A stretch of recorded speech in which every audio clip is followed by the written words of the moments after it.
We are all searching for something that we needed but couldn't get.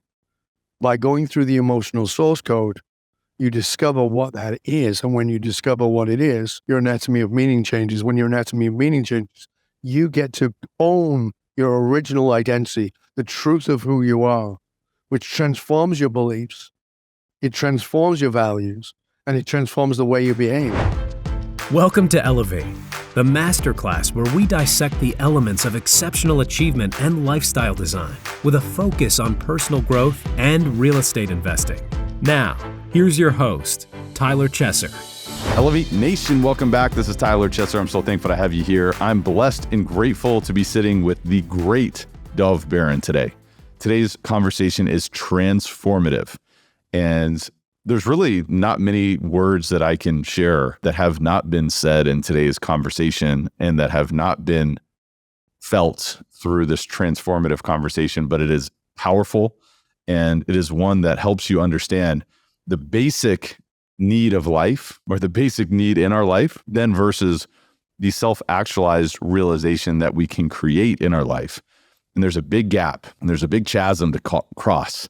And in today's episode, you're going to learn how to cross that chasm. You're going to learn how to go further, faster. You're going to learn how to expand, how to elevate your performance, how to elevate your fulfillment, how to elevate the purpose and the reason behind doing all that you're doing in your real estate business and in your personal life. Buckle up. Today's episode is mind-blowing. It is powerful, and it is life-changing. Elevate Podcast is all about mindset, mind expansion, and personal development for high-performing real estate investors. I'm your host, Tyler Chesser, and I'm a professional real estate investor and entrepreneur. It is my job to decode the stories, habits, multifaceted expertise of world-class investors and other experts to help you elevate your performance and lifestyle. Are you ready to take it to another level? It is time. Let's raise the bar today. And I just want to invite you to pay the fee. The fee is to pay it forward. As Dov shares in this episode, do not hoard this. Pay it forward and pass it along, because unlimited abundance is your birthright. And as you pay it forward, that flows to you in a much greater capacity. In fact, avalanches of abundance are coming your way. And by the way, I want to encourage you to give us a rating, review, or subscribe or follow Elevate Podcasts and wherever it is that you listen or watch podcasts. It is very powerful for us. It's very important to us. And if you want to receive tremendous value ongoing through this podcast, we really need to hear your feedback, and we really appreciate your feedback. So if you've already done so, thank you so much. And if you're watching on YouTube, give us a thumbs up. And of course, don't forget to share. Without further ado, I want to introduce you to Dov Baron, who is the founder and CEO of Dov Baron International. He is a preeminent expert in helping leaders create life and work meaning. His models and strategies of the emotional source code and the anatomy of meaning are used by leaders in business and government worldwide. By the way, this is one of the highest sought after speakers and consultants, coaches across the world, someone who really works with the most elite performers across the world. So we are receiving a massive gift in him spending time with us today. And by the way, we are worthy of this gift. We are worthy of receiving and immersing ourselves in absolute transformation. So I want to encourage you to buckle up, get your notebook ready, because I've got pages and pages from this conversation. I want to encourage you to do the same as well, because it's action-oriented and it will speak directly to your soul. Without further ado, please enjoy this fantastic conversation with Dov Baron. Dov Baron, welcome to Elevate, my friend. How you doing? Thank you, sir. It's good to be here. I'm happy to be here. I'm looking forward to serving this audience. I'm feeling good, ready to go. I know. And then, obviously coming off of a bit of a sickness here, bouncing back, better than ever. Very excited about this conversation. I know we're going to serve very high level listeners today to really expand beyond their wildest dreams. And, and a lot of the work that you've done over the years has been for the exclusive of the exclusive. So I think we're all going to receive a tremendous gift in this conversation. And while we dive into this conversation, I want to help the listeners understand a bit more about you, because we're going to be talking about some concepts that are unbelievable and game changers. But let's start with you, Dov. Talk to me a little bit about your upbringing, your backstory. Sure. Thank you. I appreciate you asking, Ryan. I appreciate you asking, Tyler. You can cut that. I'll start again. I appreciate you asking, Tyler. Thank you. The backstory is long and way too long for this show, but the truth of the matter is I was born in abject poverty.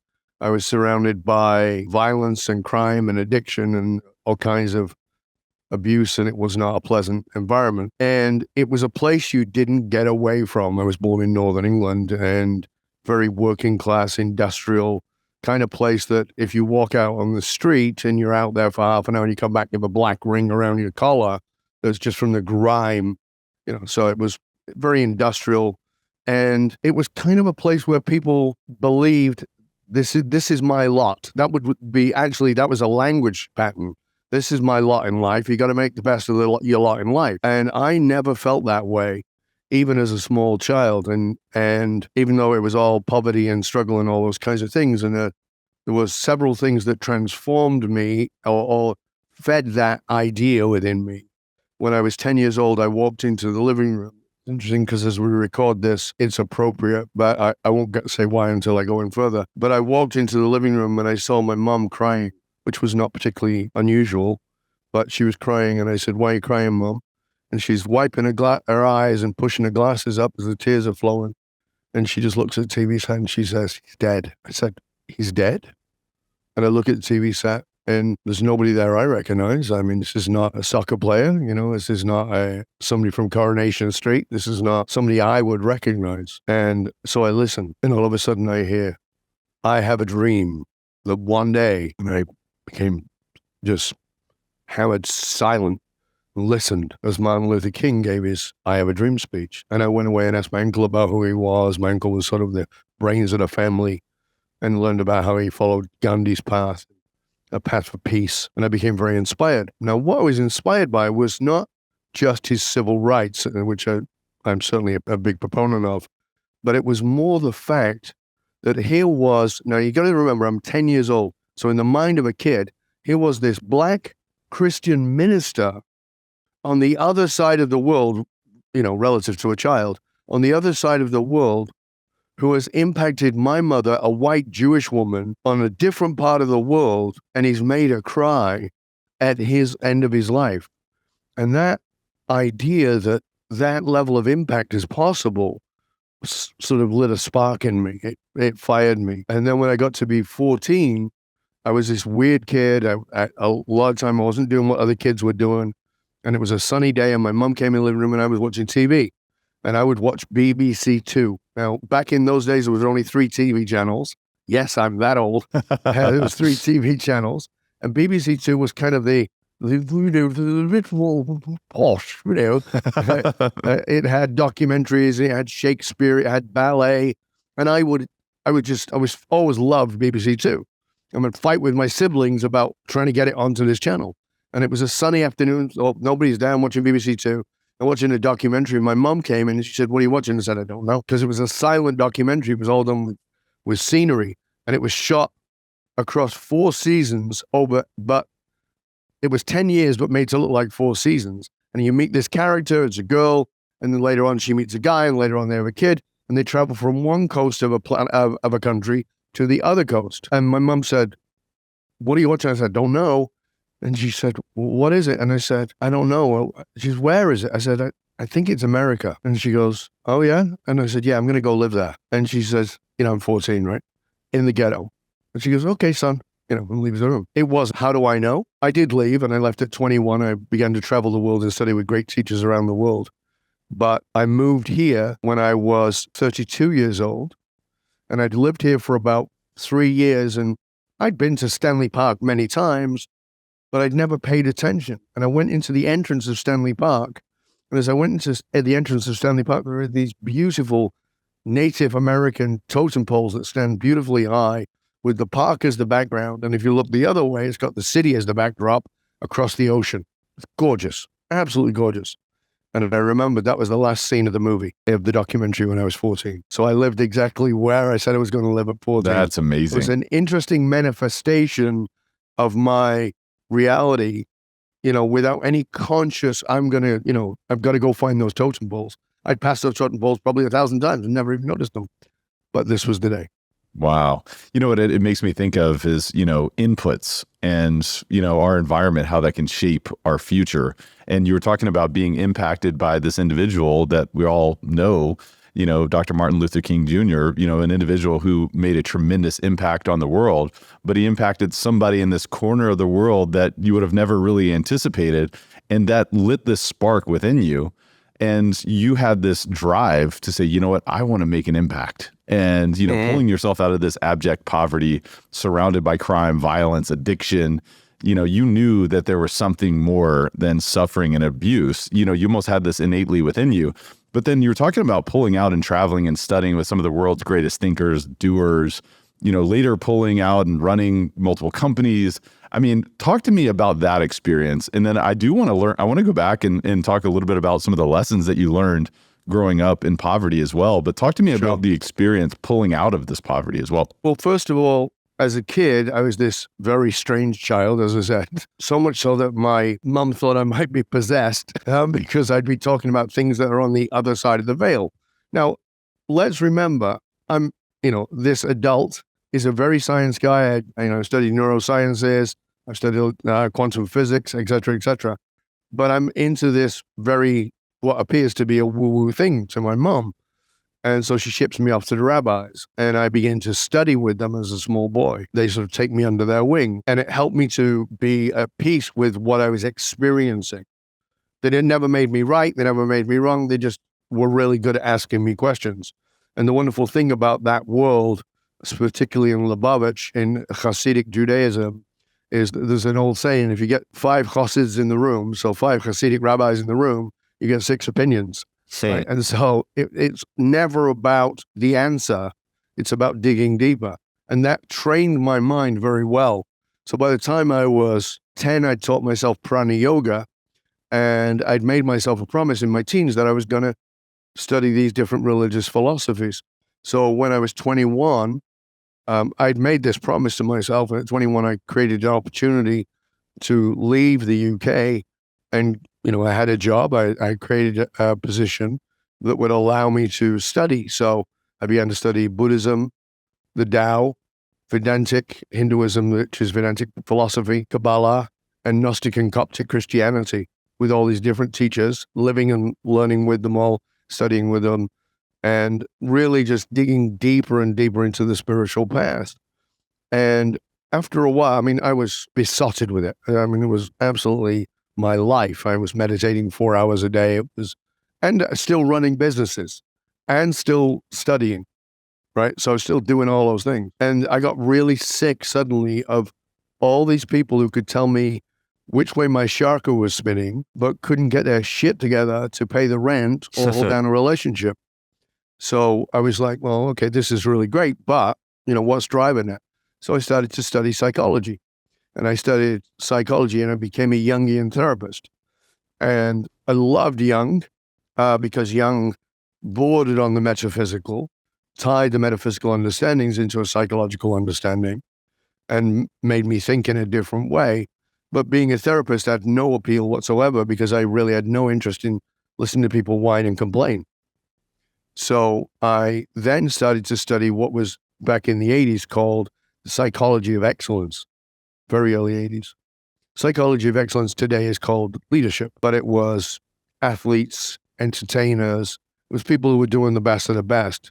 There was a Greek CEO that I got to know very well, who had a very successful business that was across Australia, where I was living at the time. And he took me under his wing, and I started to study him and study how he ran businesses. And another guy who ran a national menswear company, and just started learning all these things. But what I found was that how much soul they lacked. So they had these brilliant strategies and could live a lifestyle that was unbelievable, unimaginable to me, but it didn't have any soul to it. So this was fascinating. So I've got the spiritual, I've got the psychological, I've got the successful, but there's no connection.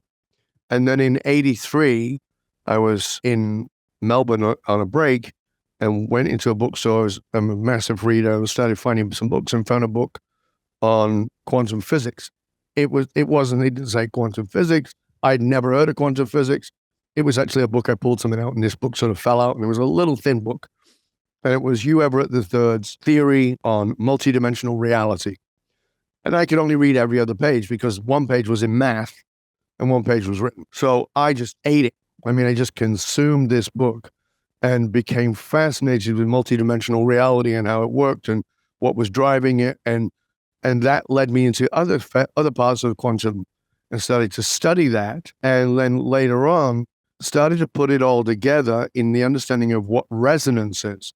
So if you want to understand what resonance is, you've no doubt seen the experiments where somebody scatters sound on top of a metal plate and then runs a violin bow down the side of it, and you see that the sound moves into patterns. That's resonance, okay? And beginning to understand that in the context of universal resonance, not as some woo-woo thing, but as the formation of all things, and from understanding that quantum physics shows that below the particle is the quantum wave. So the quantum wave takes form. How does it take form? And so I began to formulate how those things come together through personal emotional quantum resonance fields. And that led me into developing and architecting what is now called the emotional source code. And the emotional source code is very personal. So it's you. Yours is not the same as mine. It's not the same. Yours is not the same as your mom's, your dad's, your brothers, your sisters. But it is in a field that is the same. So you have a family resonance, you have your own personal, emotional quantum resonance field that is your source code, but you also have, your organization has one, your company has one, your city has one, your country has one, the planet has one. So understanding that is like so fascinating, because a lot of the things that people going, what the is going on with the world? Why are things happening this way? I can show you the source code of it. And when you get to the source code, you go, oh, okay, it makes sense now. Dov, this is... Oh, that was a long way around. Sorry. No. This is so good. And by the way, I'm now really connecting the dots in terms of where you came from to what you're doing now, and the value, the massive, unbelievable value that you're adding to other people, other leaders, other organizations. And, one of the things that you said, I just wanted to comment on because it really resonates. And we were talking about resonance, so no pun intended, but it really resonates with me in terms of, you met so many people who were tremendously successful in business that lacked soul. I mean, I never put words to it, but I've seen that. You see that so much. It's like, where's your depth? And, it's like, okay, that's great. You're earning more money. You're creating tremendous value in the marketplace, but how about your soul? And, it almost feels like, looking back, the key to you being able to draw delineations from different sort of backgrounds, whether it's spirituality, science, business, it's all about that multidisciplinary learning. Do you agree with that? Absolutely. My title is that I'm a polymath. And I just recently put out a video talking about how polymaths will rule the world as AI takes over. We have lived in a cult of specialization, and most people have gotten very focused on that. And that's great. It's good. But you're going to get killed by AI. And unless you are multidisciplinary, unless you understand how to tie all those different things together, you're going to be dead in the water. So in my work with very large organizations, I talk about engagement as an example. And I go, okay, how's your engagement? Oh, we did this and we're pretty good. Well, all right. Tell me how you know. Well, our stats came back. Oh, we did this survey, blah, blah, blah. Okay, that's wonderful. Now, if I go around and check the engagement of your people individually, what will I find? Oh, I think you'll find it good. Okay, let's find out. So I'll go undercover. It's never good. It's rarely good. I mean, I'm about to say good. I'm talking about good, not great. It's rarely even good, right? It's less than 40% for most organizations. 33, 32, I mean, that's terrible. So when I look at that, I say, what are you missing? So I'll give you an example. I brought into a company and they say, millennials are a pain in the ass. We can't get them to work. They don't want to do their thing. And this is pre-pandemic. So we're talking about pre-Great Resignation, pre-Great, any of those things, right? Okay. So tell me, let's walk through it. So we walk through it and I go, well, look, what's your culture? So they hand me a pamphlet. That's not your culture. That's a pamphlet. No, it outlines our culture. Okay, but that's not your culture. And they go, what do you mean? Let me explain. You have two cultures. You have the one you think you have. That's the one on paper. That's your brochure. That's the one you like to think you have and you tell yourself you have. but it's not your culture. That's actually your subculture. And your subculture is actually your culture. And they go, what do you mean? I said, let me ask you a question. What's a rule you have around here? And they said, well, we're a bit old school around that. We have a rule that you have to start work at 9.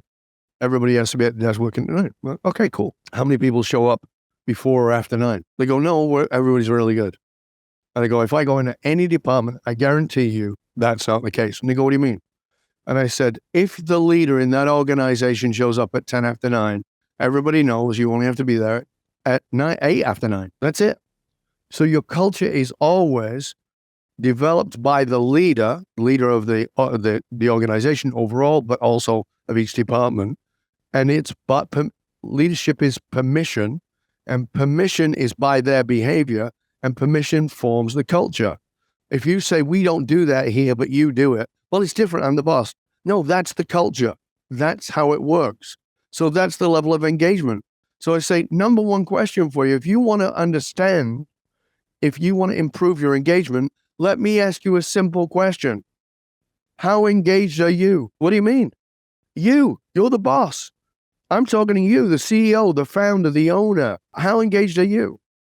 And maybe they're really engaged. And I go, how engaged are your board beyond profit? You can't have an engaged culture if you're not engaged, because leadership creates permission. So this is the key we've got to understand. If you want to upgrade your culture, you want to upgrade your organization, you have to take personal responsibility that you are an example. Now, that is a resonance. And they go, well, what do you mean? All right, you have a car. Yes. Do you have a radio in the car? Yes. Okay. Maybe it's an old school radio, one of dials. Well, no, it's not, but you can get radio stations, right? Traditional radio stations. You go, yeah. I go, okay, where's the cable from the radio station to your car? And how does it unravel wherever you drive? They go, well, that's ridiculous. It doesn't. Of course it doesn't. It's a radio wave, isn't it? And they go, yeah. I go, so if your radio station is tuned to 95.3, and that's the pop station, and you like that station, you listen to the pop, but maybe one of your kids gets in the car, and they're messing around, and they knock it off station, and it suddenly is in 103, and that's the classical musical station. When you turn on 103, do you get upset that it's playing classical music, or do you know, oh my God, it's on the classical station? You go, no, it's on the classical station. That's resonance. Resonance is whatever it is. You're getting whatever it is you're broadcasting. So your team are the vehicle, the radio set, picking up whatever you're broadcasting. If you want to have a better culture, look in the mirror. The answer is always in the mirror. But you don't want to do that because you want to blame millennials. You want to blame those people. Well, we bought them a foosball table. Listen, I take it into the saffron. We bought them a foosball table. We've got them this cappuccino machine. We got these beanbags. And I go, what happens? I said, let me guess. Nobody uses it. They go, that's right. How do you know? I said, well, I think I can work it out, but let's see. I said, first of all, how many times have you sat in here? Oh, I don't sit in here. Well, leadership is by permission. If you don't sit here, then they all go, yeah, it's all for show. If I sit there, he's going to be watching me through his office and he's going to think I'm lazy. I'm not going to go use that. So you've set something up that for them feels like a trap. Number two, did you ask anybody? Well, we read the Google report and we read this and blah, blah, blah. Go, I don't give a shit what you read. Did you ask your people what they want? Uh-huh. No. Maybe they don't like coffee. Maybe they don't like foosball. Maybe they don't like beanbags. If you didn't ask them, you've not included them. If you've not included them, they don't have any sense of autonomy in the decision. And even if they want to go use it, they probably won't. So you've shot yourself in the foot twice. You're not leading by example, and you didn't bother to ask. Instead, you act like an authoritarian leader, but you dressed it up to look like, oh, we're a community. Bullshit. Yeah, I mean, people don't feel heard and they're not vibrating on the same wavelength. So you're out of alignment, you're out of resonance. Exactly. And, there's a huge path that, you're going down different directions on. And there's a lot that can happen there. But man, I wanted to go back to the emotional source code because that is something just unbelievable that you've uncovered. And from what I understand, your entire life has been driven by this question. Absolutely. Why do people do what they do, even when what they do doesn't make sense? I mean, talk to me a little bit about that. It doesn't make sense even to them. Right. Even to them. It's important, right? Because we've all done that. We've all done stuff and went, why did I do that? Why the hell did I do that? I know better. And then we beat ourselves up going, I know better. So why do we do that? That was the question that I, living in that ghetto world that I lived in, that permeated my brain and drove me in everything I did. It was like I kept looking at really smart people that I knew who were falling into patterns of behavior that were completely aligned with our environment, but were out of alignment with who I saw them as.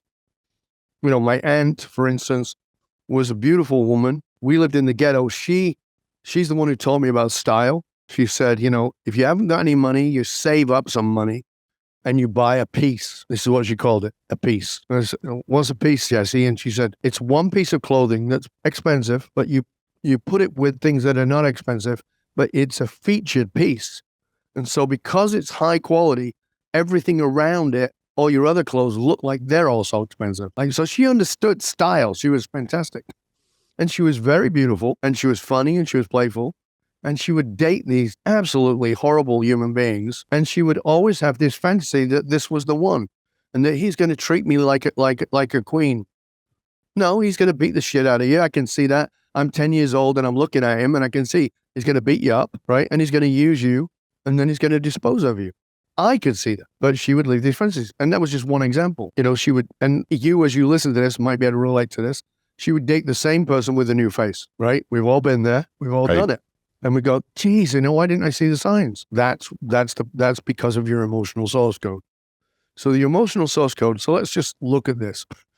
People will say to me, I have this behavior, I need to change it. Can we change the behavior? And I go, yeah, of course we can. Will that work, Dov? You know, can you make sure it sticks? And I go, no. Oh, well, why would I work with you? Well, it doesn't matter who you work with, it's not going to stick. Change behavior is not going to stick, right? You're going to have an impulse to keep doing it. They go, oh, so what do we do?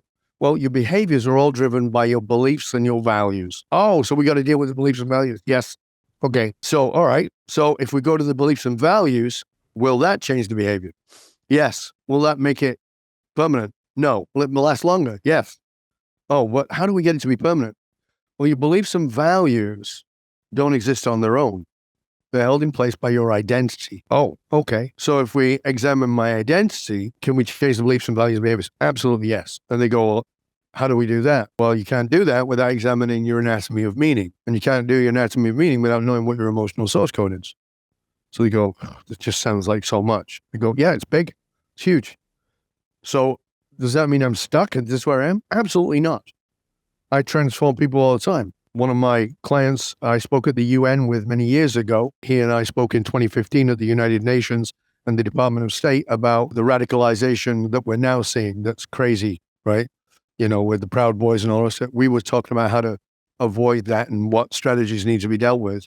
And the reason we were invited to go there was because he was an ex-neo-Nazi. He led something called WAR, White Aryan Race, in Canada, took this province, British Columbia, to the Supreme Court twice to try and make it a white province. That's how radical he was. He became my client. And we were being interviewed by a CNN person, and she said, how could you possibly serve this individual, Dov? And I said, well, let me just tell you the story of how we met. He came in my office, he sat there, and we were laughing and joking and getting along for 10 minutes.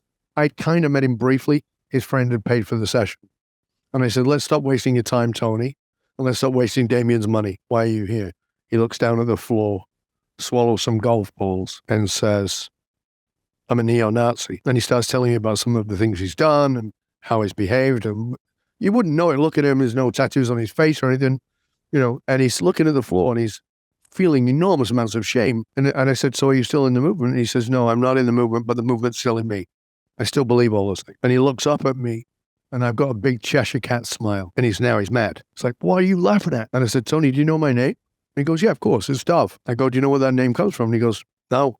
I go, I'm a Jew. I said I was born Jewish. And he says, oh, I'll say freaking irony, he says, freaking irony. And so the lady who was interviewing us on the panel said, how could you possibly serve him? He wanted to annihilate your people. And I said, because you saw a neo-Nazi. What I saw was a young man who was highly intelligent, highly articulate, needing a place to belong, and instead found a place to fit in that would leverage and use his skills. He wasn't a neo-Nazi. That was just the opportunity that presented itself. And so anybody can be transformed unless they are literally psychopathic. Anybody can be transformed when you get into their emotional source code. So when I got into his emotional source code with him, we transformed his anatomy of meaning. We transformed what all of the things, all the meaning that had come from. This is not a surface exercise, this is deep. But as a result, he could see it built an incredibly false identity, an identity that had taken him to the Supreme Court to stand up and fight for this. Now, you people go, well, how embedded is identity? Let me give you an example. If I asked you right now, Tyler, what's the most important thing in life? What would you say? Man, that's a big one. You put me on the spot there. Of course. I would say service, contribution. What's more important than that? That's the most important one. If you're dead, how do you serve? Through your example of your life. Mm-hmm. So that's good. Your example of your life that you left behind. How do you serve if you can't breathe? You personally. I think we have to take the opportunities that we have while we can breathe to make a difference. I'm saying you can't breathe anymore. You're done. I think it's similar to kind of MLK and the impact that he had on you. Absolutely. He took advantage of his time, and now because of that, we're having this conversation. And that's, maybe that's wrong. And you've done a brilliant job of nailing it. So that's really good. Thank you. So the truth of the matter is, the most important thing in life at a basic primal level in everybody's biology and psychology is life, right? When all comes down to all, the zombie apocalypse comes, you will do things you thought you couldn't do because you're going to try and survive. Survival, right? We're all, we're animals at the basic level. Okay. So I say to people, is that the most important thing? They go, oh yeah, I guess it is. Now I think about it. They go, actually, it's not. They go, what do you mean? I said, have you ever heard of somebody who strapped a bomb to themselves and blew themselves up? And they go, oh yeah, of course. Why would they do that if the most important thing is life? I go, I don't know. Because identity is more important than life. It's the identity.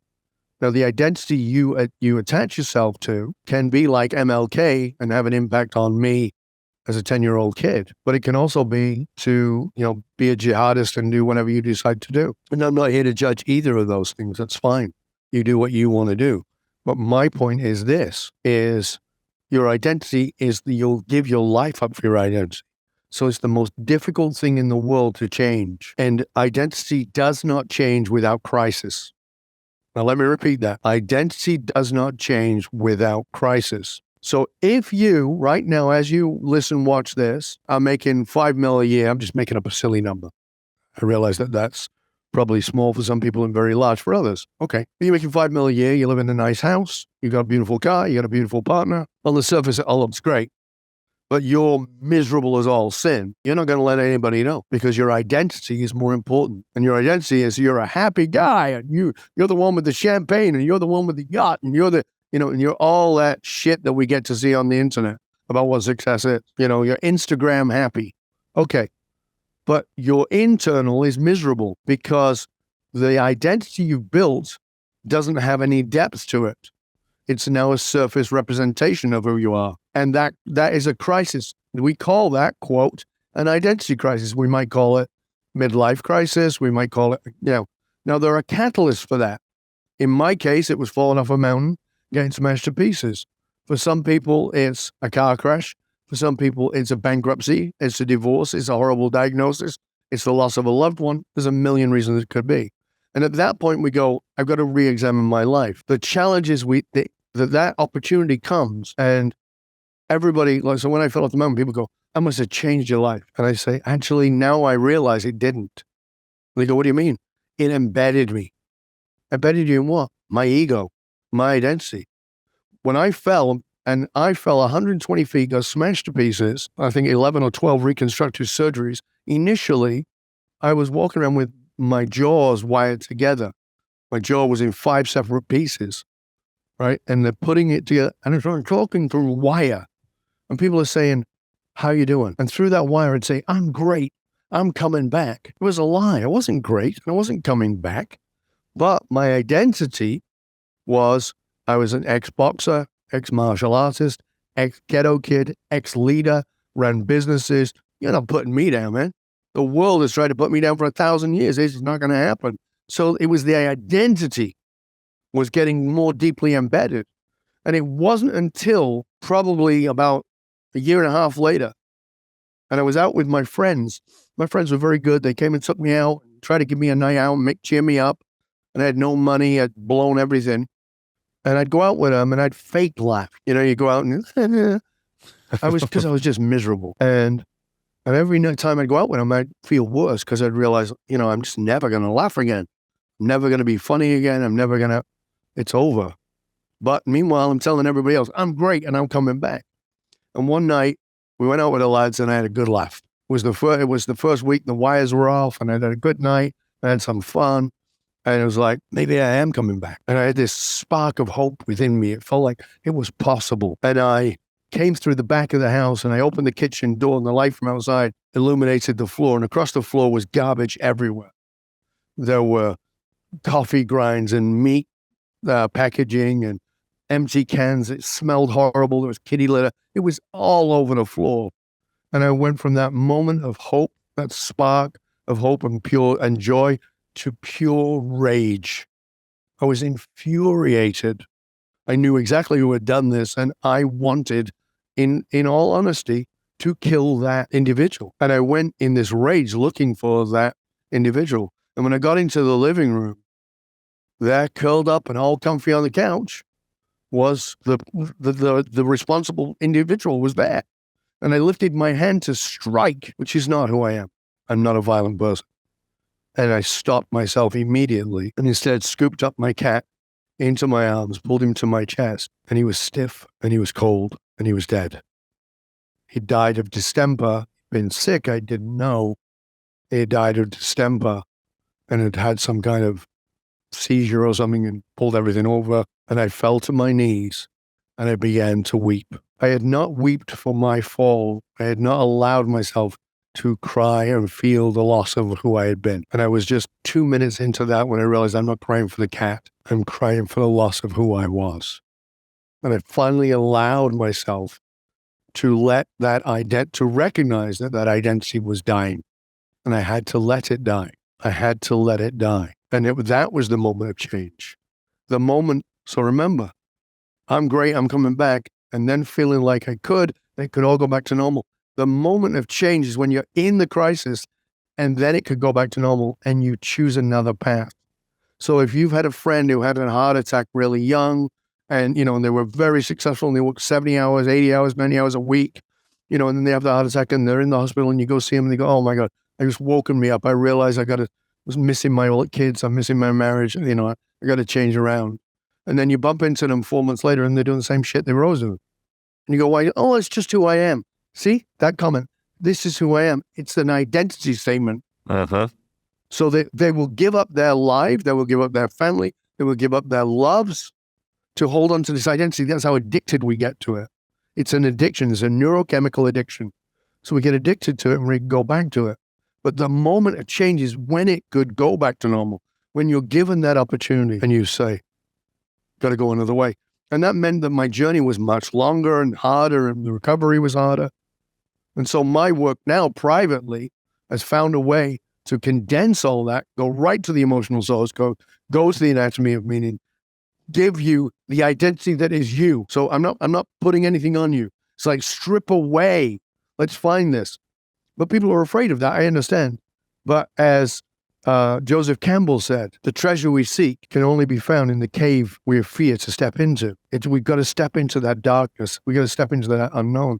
And if you try and do that on your own because you're an egomaniac like I used to be, and you're so, I can do anything, then you can do all kinds of things. You can't do this. You cannot do this journey alone. Because very simple, a fish cannot describe water. You cannot describe your own water. You're swimming in your own shit, and you got to look at that. And you need somebody who can guide you. Somebody who can guide you into that darkness, because on the other side of that is a life that is so full and so rich and so deep. And I always say to my clients, I'm not here to help you be more successful. You already know how to do that. But what I can tell you is inevitably you will be. And they go, why do you say that? I go, it's just what happens. I never planned it that way. But all my clients, they see magnitudes more of success, but it's coming from a different place. and they're fulfilled and they're deeply connected because they've connected to that soulful part of themselves. And that's not a religious term. It's this term that is beyond the mind. It is this term beyond the identity. It is this term that is beyond how the world thinks I should be. But to me, feeling so deeply connected that I can be in love with the person in front of me without it having any sexual or any other connotations, is that I can love you for who you are, even if I don't like your behavior. Hey guys, I want to remind you to check out CF Capital. CF Capital is the premier boutique real estate investment firm in the Midwest and Southeast region of the United States. We are a national real estate investment firm with a purpose. We provide property investment and asset management solutions to help passive investors maximize returns on high-value multifamily communities. But our investments go far beyond acquisitions. We invest in people. We are in the business of elevating communities and raising the bar for everyone within our ecosystem. CF Capital is a real estate investment firm focused on the acquisition and operation of multifamily assets. We confidently deliver tax-advantaged, stable cash flow and capital appreciation with a margin of safety. By investing alongside our team, investors can preserve and grow their wealth without having to deal with tenants, termites, or toilets. Investors come and stay for the outsized returns we create in our deals while appreciating the ancillary opportunity to make a bigger impact that only CF Capital can provide. If you're an investor and want to invest with us, here's how. Learn more about CF Capital at cfcapllc.com or by simply clicking the link in the show notes of this episode. We will see you on the inside of this powerful community, so let's elevate communities together. And this is for people who are really looking for something more, but they just may not know what that is. And I know that is, that probably is speaking directly to many of the listeners today. And I'd love to just follow up with you and, on identity, to be able to make that transformation. You mentioned, it's really got to be a crisis. It's got to be, you've got to go through a grieving process to where then you allow yourself to go into the unknown. The other thing too, that I would love to just kind of rehash, and some of the things that I've loved studying about your work is, this transformation can help us understand the massive blind spots in our lives, businesses, and finances. And, it through our relationships, our, the filters with which we're making decisions across the board. This is really what it comes down to when you're talking about identity. That's really the basis of doing things that we know are not the right thing to do, but we still can't really explain why.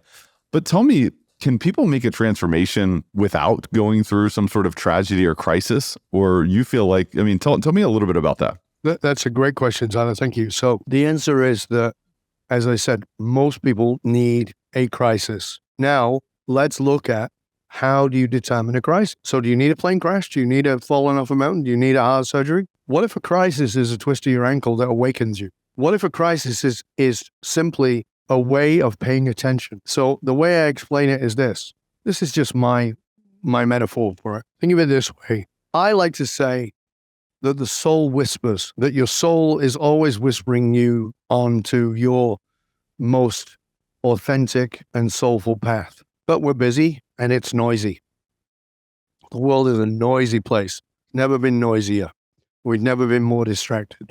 Okay, so we don't really pay attention because, so the soul's whispering, it's like, what's that? Okay, yeah, whatever, right? And so after it whispers for a while, maybe it'll speak, but there's a lot of speaking going on. And eventually it might even shout, and eventually it might slap you in the head, or in my case, throw you off a mountain, right? But the truth of the matter is, that was my fourth fall. It wasn't my first. I fell 120 feet, but I'd fallen 70 feet. That should have been enough to wake somebody up. Yeah.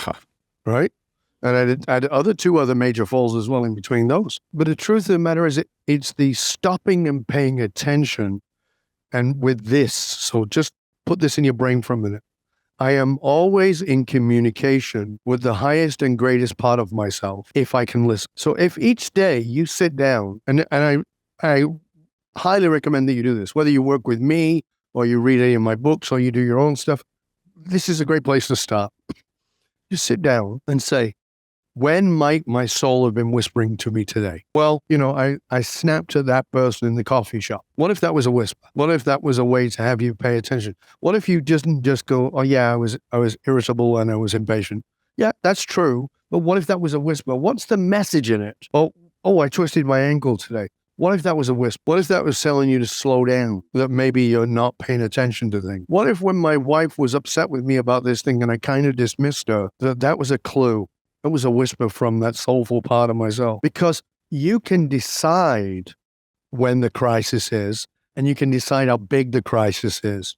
You don't, and the problem is because of our ego and our identity addiction, it often has to be massive, but it doesn't always. So for instance, one of my clients right now, he just sold his company for about $500 million. Nice, not bad. All right, you can't live on it, but it's a decent start. And he said, I'm thinking about what's next. And he had been introduced to me by somebody else, not really about working with me. He just, he said, I was talking to Franco and he said to talk to you about, what's next in my life. He goes, I'm thinking about doing this. I'm thinking about doing that. And he's telling me all these things. And I said to him, I asked him this question, when did your soul first whisper to you that the path you're on might not be your own? And he went, well, that's ridiculous. And I said, okay, just think about it. Let's have another conversation later. And he came back and talking to him about a week later. And he goes, because my clients speak to me this way because I speak to them that way. He goes, you bastard. He goes, that was like, that was a mind worm. He goes, I could not get that out of my head. And he goes, I was 19, I just arrived at Cambridge University.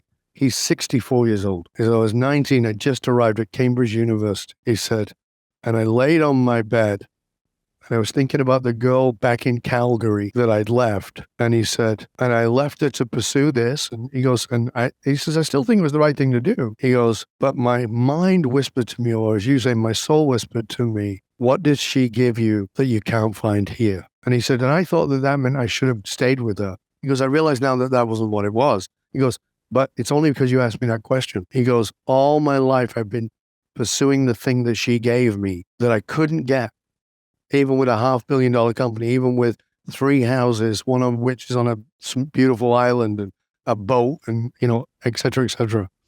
He goes, I get it now. And I go, yeah, we're all looking for something. And this is the key for us all to remember.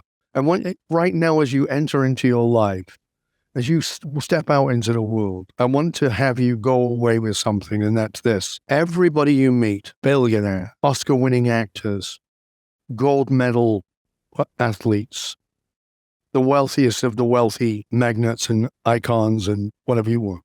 I want you to get this. Everyone you meet is in pain. Everybody has a pain. You can't see it, but everybody is hurting and everybody is trying to feel better. And the problem is most people don't stop long enough to ask, how can I feel better without going external? So they try to feel better by collecting another million. I have clients who've done this. I'll feel better when I get to be a millionaire. Well, yeah, that was great, but I realize now that a million is not really a million like it was when I was a kid. It's 10 million. Okay. Now you're at 10. How is it? I mean, it was fantastic for a week or two. One of my clients, this is a guy I was interviewing possibly to work with him, and he was going to be a client, and I said no to him. And I said, what car do you drive? He said, a Rolls. I said, when did you get it? He goes, very recently. I said, oh, beautiful. Tell me. And he says, I had it like 4 weeks. I said, what was it like the day you picked it up? He goes, oh my God. He goes, it was a dream come true. I always wanted a Rolls since I was a kid. It's like, oh, that's fantastic. He goes, living in East London, it was poor. And I dreamed and saw these Rolls Royces going down into the West End, and I wanted a Rolls. And I go, it must have felt fantastic. He goes, it did. I said, now walk me into it. You sit in the Rolls. How's that? He goes, oh my God, it's heaven, right? I said, and you're driving it? And he goes, amazing. I said, how many of your friends did you call while you drove? He goes, everybody. And he goes, and he says, I drove around and met people and took them for little drives in my Rolls. And I said, that was fantastic. So it was pretty exciting, right? And he goes, yeah. I said, the next morning when you got up and you got your Rolls, how was it? He goes, it was pretty amazing. I said, as amazing as it was when you got it? He goes, maybe a little bit less, but it was pretty amazing. I said, how is it getting in the Rolls now, 1 month into? He goes, well, it's still it's an amazing vehicle. I go, no, not talking about the technology of it. How does it feel? He goes, it's a car. He goes, it's a spectacular car, but it's a car. And I go, how many of those things will you have to buy to stay in that feeling that you had when you got the roles? He goes, I bought a lot of stuff. And I said, so what actually will fill that gap? And he goes, that's what I don't know. And I said, yes, you keep purchasing things to fill a hole that cannot be filled from the outside. And until you have the courage to look at what it is, this is a guy who makes $1 million a week, right? Until you have the courage to look at what it is, you're going to keep throwing things at it. He goes, well, I got to tell you the truth. I said, why? He goes, I took the roles back this morning. He goes, I took and gave them back and said, I don't want it. And I said, why? He goes, because I realized it wasn't giving me what I wanted. And I said, well, what will? And he goes, I don't know. And I said, I do. And he said, well, what is it? I said, oh, I'm not going to tell you. And he goes, are you keeping it a secret from me? And I said, no, I know how to get to what it is. I don't know what it is. You don't know how to get to it, but I can guide you to get to it. But I can tell you there's nothing in the external world that's going to give it. We are all searching for something that we needed, but couldn't get. By going through the emotional source code, you discover what that is. And when you discover what it is, your anatomy of meaning changes. When your anatomy of meaning changes, you get to own your original identity, the truth of who you are, which transforms your beliefs, it transforms your values, and it transforms the way you behave. You don't have to try and behave differently because that's not aligned with your identity. Once it's not aligned with your identity, you have no interest in it. I'm done. Okay. Living a self-actualized life. That's what it is. It's transforming from that, we need, basic life to living a life that is meaningful to us in alignment with what is our resonance. You got it. You nailed it beautifully. And when and so people will ask me, well, what's your purpose? Because I say, have you found your purpose? Oh, well, I read Simon Sinek's book, Start With Why. That's great. And as the book says, start with why. It doesn't say end with why. What do you mean? Your emotional source code is the why of your why. It's what's underneath that you can't find on your own. Again, a fish can't describe water. It's the why of your why. It's what's underneath that. But when you get to that, there's such beauty, such magnificence, and such generosity of spirit that is beautiful. You want to serve in the world. And it brings us full circle, Tyler. Thank you, because it really does. It brings us full circle. Because when people ask me my purpose, I can give you all the pieces of it. But the simplicity of it is this: to serve those who will never know my name and whose name I may never know. Why? Martin Luther King never knew my name. I never knew his until that moment. It's that impact that you leave, as you said, way after you're gone. And if you're not driven by that, then maybe just take a moment and just ask yourself that question. I deal with lots of people who are multi-generational family wealth, 3, 4, 5 generations. I see businesses that are multi-billion-dollar businesses go down the toilet because of a generational problem. Why? Because they've not done the emotional source code of the family and of the individuals. And so you get a fight going on because somebody in that line of, how do we serve here, is saying, I'm not aligned with your purpose. And I don't know what mine is, but I don't want to do this. And when we bring them together and we find, there's this common purpose, their businesses explode because they want to be there, because it's not about money. Although they make a lot of money, it's not about the money. It's this magnificent impact that is multi-generational over time. Dov, this is just absolutely ground shaking. I mean, earth shattering, unbelievably powerful conversation. I just want to thank you so much for spending time with us. And, people are getting an opportunity to have a look into one of the world's greatest minds, multidisciplinary learning, studying, growth, and service. And so I just want to thank you so much. I want to transition briefly into the rapid fire section of the podcast before we wrap today, because, man, we are given tremendous gifts to the listeners today. So before I let you go, I want to talk to you about the Rare Air questionnaire. It is all about being uncommon. It is uncommon to look within and ask these types of questions and be willing to enter the darkness and go through that tremendous discomfort to shift that identity with what is in resonance with your soul. And as corny as all of that may sound to some people, I mean, this is absolutely transformative, not only for yourself, for your business, for your organization, for your family, for your ancestors, and for humanity. I mean, this is What an amazing conversation. If you had to point to 2 or 3 of the most impactful books that you have read over the past few years with your multidisciplinary learning, what would those be and why? First book would be my Bible. My Bible is called The Prophet by Khalil Gibran. It's a book of poetry. Poetry? Come on. Well, it's not your rhyming poetry. It's short allegories. So it's the stories of this great high priestess who's asking the prophet. She says, speak to us of children. And he speaks of children. Your children are not your children. They are life's children. They are the arrows and you are the bow, right? I mean, it's just beautiful. Talks about friendship, talks about work. Work is love made manifest. I mean, it's beautiful. So I carry it with me wherever I go. I use it to remind me of how to be in the world. It is the book that influenced me the most and continues to influence me the most. Hugh Everett III's multidimensional reality was profound for me. I don't even know how available it is. It was written in the 50s. It is magnificent, but it's not, quote, an easy read. But it just, for allowing you to break open your own thinking around that. There's another book, The Road Less Traveled, M. Scott Peck, that I read very early 80s. And it was a transformational book for me because I was already a therapist and I was reading this book, but written by a military psychiatrist. M. Scott Peck was a military psychiatrist.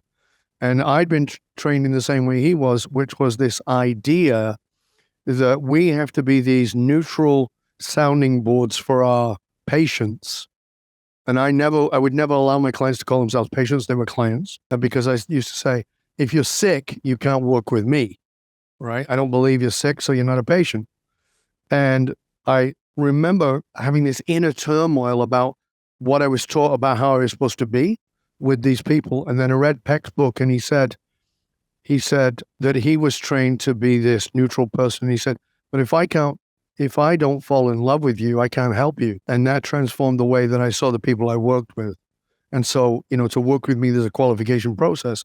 And there's a whole bunch of things you have to do to qualify. And I've been asked, I was asked recently by a client, why did I go through all that? And I said, I have to get full assessment. But the bottom line is I have to find out if I can fall in love with you. They go, what? And I go, not romantically, not sexually, but I have to know that I can care with all of my heart and soul for you, because there's going to be times when you're going to hate me and you're going to say, fuck you, Dov. I'm going to fight for your soul, not for you, not for your ANC, not for your ego. I will battle your own ego in order to serve your soul. So those books really impacted me. The truth of the matter is there are many, many, many books that have had enormous amounts of influence on me. But my number one always is Khalil Gibran, The Prophet. Beautiful stuff. I can't wait to pick those up myself. We'll put links in the show notes for the listeners so they can find those books. Hopefully, Beautiful. If we can find multidimensional reality as well. Hugh Everett III. Outstanding. And I'd love to ask you just a couple more questions before I let you go.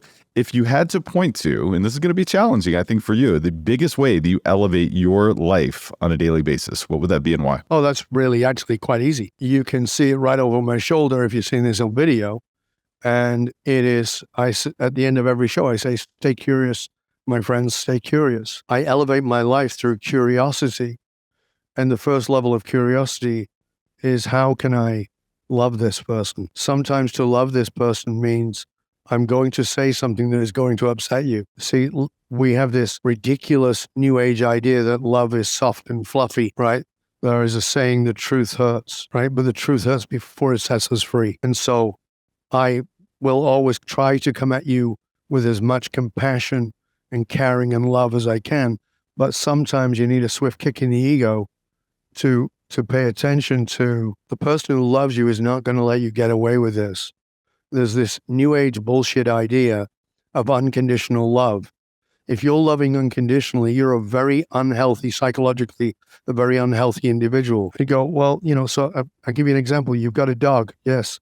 It's okay. You've got a dog and the dog comes in and takes shit on the rug as a puppy. And you go, oh, it's so cute. It's okay. Right? Then you clean it up and the dog does it again and again and again. And then after about several months and a lot of poop, you've lost your rag. Now you lost your temper. And one day you come in and you whack the dog hard. Dog looks and goes, what the hell's wrong?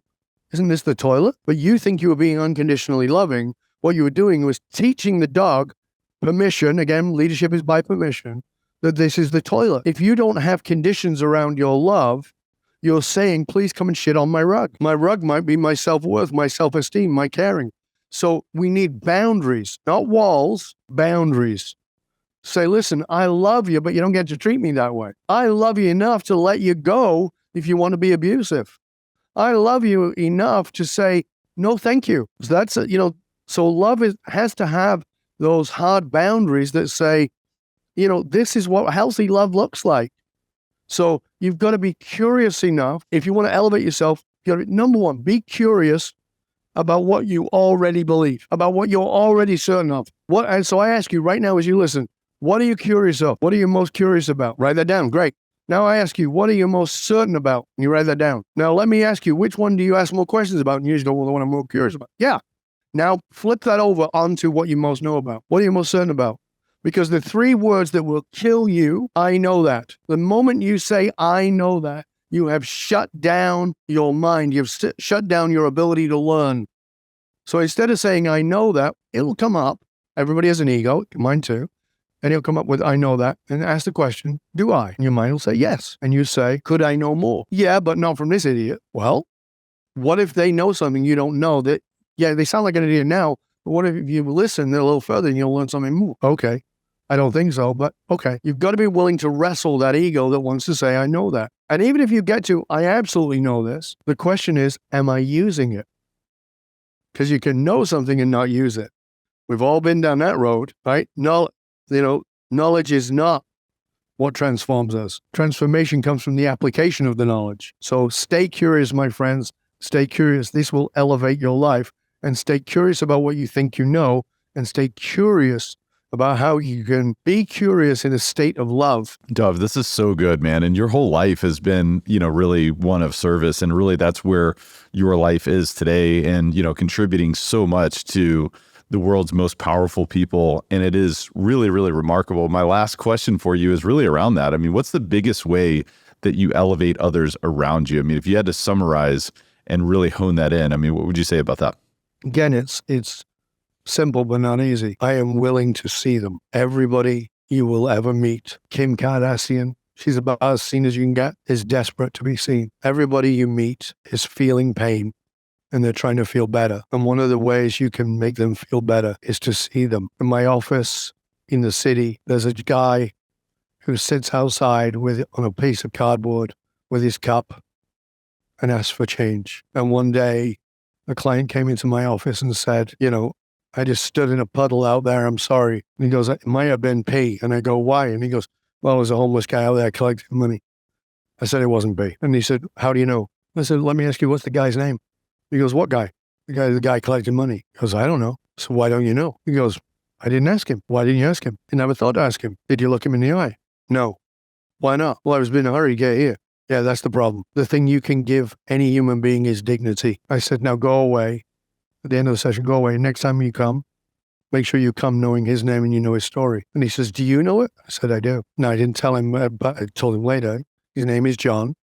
The reason he's on the street is because he was a hardworking guy who got leukemia, got very, very sick, ended up being evicted from his home. Wonderful guy who I would sit next to on the floor.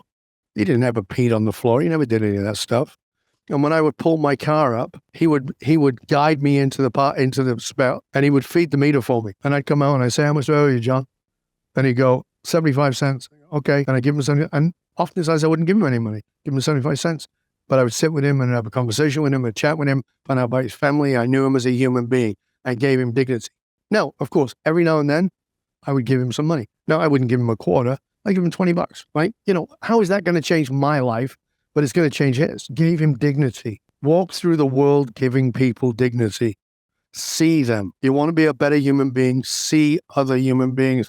Don't just see the people you're trying to impress. Because think about it. When you meet somebody you're trying to impress, what do you want? You're this big, powerful hoo-ha of a human being in your world, and then you walk into this other world with somebody you're trying to impress. What do you want? You want them to see you. Suddenly you're the little guy. So start looking for the little guys you can see. as you walk down the street, stop looking at your bloody phone or at the floor and look people in the eye and say, hey, smile, hi. Oh, I can't do that. It's too far. No, it's not. I've walked through some of the roughest places in the world. Never had a problem in my life. Hi, how you doing? How you doing? Smile. Be kind. Be gentle. Be compassionate. Going to give something, give dignity. The dignity of seeing the human being as whole. Dov, I'm searching for the words. Powerful does not come close to really describing this conversation. I just want to thank you so much for spending time. I want to acknowledge you for giving us the dignity of your time today and giving the dignity of, or really giving us the idea of how we can transform not only our own life, elevate to the next level and beyond, by the way, but also not forget about giving dignity to everyone else who just wants to be seen. Dov, tell the listeners where they can find you, where they can learn more about you. Thank you, Todd. Appreciate it. You can find out more about me at dovbaron.com. If you're watching this, you can see it on the screen. It's on my banner there. DovBaron.com, Dov Baron. You can write to me personally. Yes, I know I've been saying I'm going to give you my personal email address. It's dov@dovbaron.com, dov@dovbaron.com. You can find me, of course, on LinkedIn, on Instagram, on Twitter, on those kinds of places. We also have a YouTube channel with about 1,000 videos. They're absolutely free, of course. They're available to you. I also write for Medium under the Curious Leader. So just go to Medium and then look for Curious Leader and you'll find my articles there. And, there's only one Dov Baron. And if you Google me, you'll get more things you can possibly cope with. And if I can be of service to you, reach out to me. But, I want to just say one more thing before we finish. Is that okay? Absolutely, please. Okay, so listen, if you're watching or listening to this and you found any value in it, I want you to understand I have 2 podcasts. I know what it takes to put a podcast together. And it's a bloody one-way street where, Tyler goes out, finds people like me. My hours are not cheap, right? He finds these amazing guests that he's had on for you, right? He's had amazing guests who won't even do other shows. He finds these people who are, again, very expensive for the hour, and they give you their hour because of the work Tyler does in putting the show together, a quality show to bring to you. Why the hell are you hoarding it? Stop hoarding it. Share it with others. Share the show with other people. Write to Tyler. Tell him what you got out of this episode or any episode. Tell him what the value was, and moreover, what are you going to do with it? And please, you have my email address, dov@dovbaron.com. Write to me. Tell me what you got out of this episode. Tell me what you're going to do with it. I heard from somebody I'd done a show 8 years ago who wrote to me last week. It was so cool. It was so wonderful, and I was so grateful for that. But listen, all the work and effort that goes in, you've got to go onto Apple or wherever it is, rate, review, subscribe, because it makes a massive difference to Tyler and to the show, because we all know the world is a world of algorithms now. Do that. Share the show with everybody you know. Get it out there. Share the knowledge. Be generous. This is an abundant universe, and you're not going to become wealthier by hoarding. You're going to become wealthier by sharing, including the knowledge of the insights that you got today. Thank you. Thank you for listening. Thank you for your time. Thank you for your commitment to your evolution by listening. I appreciate it. I am honored for your engagement with us. I really sincerely thank you. And of course, as always, stay curious, my friends. Stay curious. Dov, I cannot thank you enough for those kind words. And I feel like this is the beautiful beginning of an amazing friendship together. Again, Dov, thank you so much for being on the show. And we'll look forward to part 2 at some point in the future. Thank you. Elevate Nation, what can I say that has not been said in this podcast, in this episode? What a transformative opportunity to sit down with Dov Baron. And I had so many additional topics that I was thinking of covering, but I think it was perfect in the way that we did it today and the way that Dov showed up to help us understand our potential transformation. And by the way, our transformation never ends. This is a journey. This is a process, constant and never-ending improvement. It starts with the foundation of our identity. And there is a lot that we can dive into and immerse ourselves into stepping into that transformation and stepping into the right transformation instead of buying things or doing things or, aligning with an identity that does not serve really the true essence of who we are and who we're meant to be. we're spinning our wheels. And so let's not do that. So I just want to invite you to re-listen to this podcast. I don't know how many times. I mean, it's at least 2 times. I mean, there's repetition is obviously the mother of all skill, but what we talked about today was multifaceted, multidimensional. And I really want to encourage you to immerse yourself in this. And I also want to encourage you to have a discussion with a friend. I just want to thank Dov for those kind words at the end, talking about sharing this episode. Of course, we invite you to do that. We would love for you to do that. And I invite you to have a conversation about this. What was it that you learned about yourself? What was it? Maybe what have you been doing that doesn't really serve who you really are? Or what curiosity do you have about yourself that maybe you were not aware to even ask prior to listening to this conversation? Have that discussion. Identify your top 1, 2, or 3 distinctions or takeaways from this episode. By the way, there's probably many, but focus on priorities. What's your highest priority to focus on, to take action on? Because if I know, if I already know something, if I'm certain of something and I'm certain that works, well, then why am I not doing it? Why am I not using it? I mean, this is such a great episode. I just want to encourage you to ultimately take massive action. That's the most important calling card here, is to take massive action on what you learned today. Until next time, Elevate Nation, thank you so much for tuning in, and we will see you next time. Thank you for listening to Elevate. If you enjoyed this episode, be sure to rate, review, subscribe, and pay it forward by sharing with a friend. Most importantly, take this opportunity to elevate your results by taking immediate action on what you learned. For more, visit elevatepod.com.